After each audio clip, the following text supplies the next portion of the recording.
You've seen this look, right? The bombastic side eye. Whether you're a teacher, a parent, or hey, maybe you were the one giving it back in the day. But what's really going on behind those eyes? It's not just attitude, it's a signal. And today, we're going to decode those signals. All right, let's get right into it. We're going to break down the anatomy of classroom misbehavior. Think of this as a teacher's guide to understanding and responding. We're going to look at not just what's happening, but the really crucial part, how to respond in a way that actually works. Okay, so first things first, we have to start with the why. I mean, before you can even think about how to respond, you've got to understand what's motivating the behavior in the first place. Because, what you see on the surface, that's usually just the tip of the iceberg. There are much deeper needs hiding under there. So that leads us to the big question, right? What is actually driving a student to misbehave? It's almost never as simple as, oh, they're just a bad kid. There's usually something much deeper going on, some kind of need that isn't being met. So what are we talking about here? Well, it usually boils down to one of these 4 hidden needs. A student might be seeking attention. And honestly, they don't care if it's good or bad attention. Or maybe they're seeking power, trying to get a little control. Sometimes it's about seeking revenge for something they feel was unfair. And then there's the one that might surprise you, seeking isolation, just trying to escape a situation that feels totally overwhelming. Let's zoom in on one of these for a second. Seeking power. Oh yeah, you know this one. It's that classic classroom standoff. The student who just digs in their heels and refuses to do what you asked. Look, they're not just being difficult for the fun of it. They're trying to grab some control, to show everyone, hey, I'm the boss here. And once you get that, it changes everything. It's not just a broken rule anymore, it's a power struggle. Okay, but here's where it gets really interesting. And, it might require us to be a little honest with ourselves. Because misbehavior, it isn't always about what's going on inside the student's head. Sometimes we kind of have to look in the mirror. Yeah, check this out. It's like 2 sides of the same coin. Over here, you've got the student's inner world, all those needs we just talked about. But then, over here, you've got what the teacher is doing. And those actions can absolutely trigger or even make misbehavior worse. It's a total 2-way street. And this chart really lays it all out. Think about it. If your lesson is kind of thrown together, what happens? Students get bored and restless. It just makes sense. What if they think you're playing favorites? Even if you're not trying to, that perception can cause them to act out. And things like verbal abuse or sarcasm, you're basically asking for a negative reaction. An unfair response can create this sense of injustice that just festers. The bottom line is, what a teacher does has a real direct impact. Okay, so we get the why now, right? From both sides.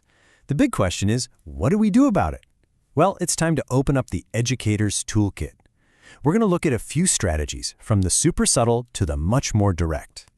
All right, strategy number 1. This is maybe the quietest tool in the box. It's called extinction. This is perfect for those little, annoying, attention-seeking things, like, the constant pencil tapping. The idea is simple. If the student is doing it for attention, you take away the reward. You strategically ignore it. No audience means no show. Next up, we have nonverbal cues. This is like the Jedi mind trick of classroom management. We're talking about making eye contact, a little head shake, or even just walking over and standing near the student, all without saying a single word. But get this, these little moves are claimed to be 95% effective. I mean, seriously, think about that. How powerful is that? But look, sometimes you just have to speak up. And when that moment comes, how you say it matters a lot. The right words, the right tone, it's the difference between calming things down and kicking off a huge power struggle. So here's a great roadmap for how to do it effectively. First, and this is huge, keep it private. Don't give them an audience to play to. Next, try to understand. Ask them, hey, what's going on? Then you shift into teaching mode. Encourage them to take responsibility and show them a better way. And finally, you have to be clear about the consequences. And this is the absolute key, you have to follow through every single time. And here it is, plain and simple, the do's and the don'ts. On the one hand, you've got what works, being calm but firm, dealing with it right away, and being consistent.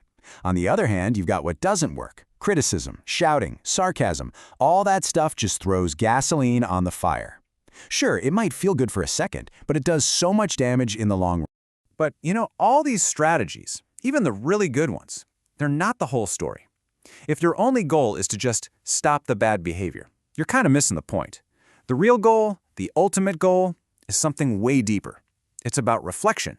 It's about growth. Just look at this cycle. This completely reframes the whole idea. So the misbehavior happens. That leads to a timeout. But the timeout isn't a punishment, it's a time for reflection. And that reflection leads to returning to the class and then accountability. See, it's not a dead end, it's a learning loop. And that right there is the core philosophy. Timeout is not punishment, it's reflection. As soon as you see it as a punishment, it just becomes a fight. But if you frame it as a chance to think, a moment to just hit the reset button, suddenly it's a tool that helps a kid learn to manage themselves. I love this next part. Better choices brings better rewards. The message here is so simple but so powerful. It shifts the whole conversation away from punishment and puts the power back in the student's hands. It helps them see that, hey, when I make a good choice, good things happen. Okay, so just when you think you've got it all figured out, here comes a really interesting curveball. We've got all these great tools, this great philosophy, but what about consistency? For the same mistake, should every single student get the exact same response? This image sets up the dilemma perfectly. You've got one mistake, but two very different students. One is the so-called good kid. The other is the naughty kid. Do you go easier on the good student and harder on the other one? What's the fair thing to do here? And here's the answer we get. It's a big one. Fair does not equal equal. Wow. Treating everyone exactly the same might look equal, but when you think about each student's individual needs and their background, it might not be fair at all. And that's the question we're going to leave you with.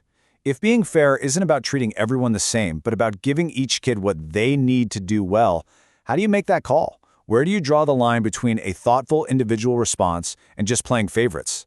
That, right there, is the real art of teaching. Definitely something to think about.